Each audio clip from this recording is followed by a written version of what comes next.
Dans cette vidéo, nous allons voir ce que sont les puissances de 10 d'exposants négatifs. Vous connaissez déjà les puissances de 10 d'exposants positifs, et je vous rappelle donc que 10 exposant 0 est égal à 1, que 10 exposant 1 est égal à 10, que 10 exposant 2 est égal donc au produit de deux nombres égaux à 10, qui nous donne 100. Pour passer d'une puissance de 10 à une autre, et augmenter l'exposant ici de 1 à chaque fois, il fallait multiplier par 10. Si je veux maintenant diminuer mon exposant de 1, et donc aller dans ce sens-là, je dois faire l'opération inverse d'une multiplication par 10, qui va être donc une division par 10. Si je divise 1 par 10, je vais avoir 1 dixième que je peux écrire sous forme fractionnaire. Mon exposant va diminuer de 1, et je vais avoir donc 10 exposant moins 1. Le 1 qui nous donne le nombre de fois où le 10 va apparaître au dénominateur. 1 dixième, c'est égal à 0,1. Si je divise encore par 10, 1 dixième que je divise par 10, je vous fais un petit rappel, 1 dixième divisé par 10 ça revient à multiplier par l'inverse de 10 qui est 1 dixième.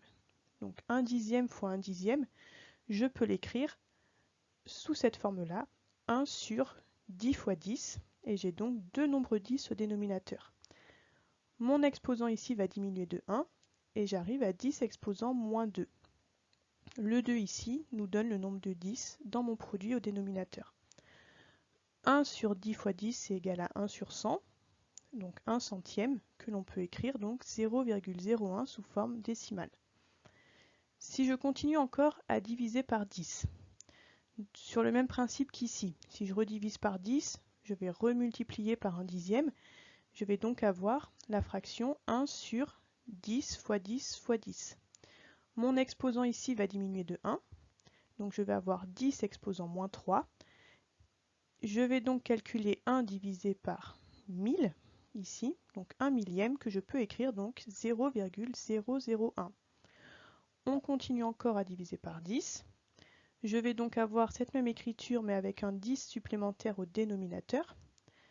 Mon exposant ici va diminuer de 1, et j'arrive à 10 exposant moins 4. Le 4 qui me donne le nombre de fois où le 10 va apparaître au dénominateur.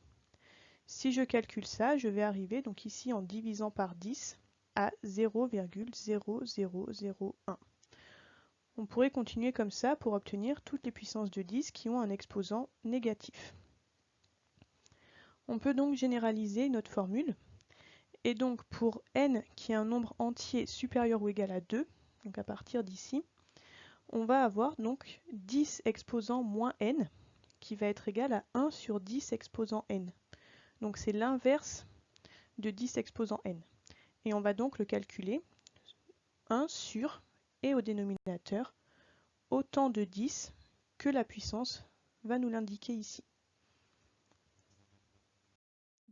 Vous devez donc retenir sur les puissances de 10 d'exposants négatifs que 10 exposant moins 1 est égal à 1 dixième et que 10 exposant moins n va être égal à 1 sur 10 fois 10 fois 10 et autant de 10 que va l'indiquer notre puissance.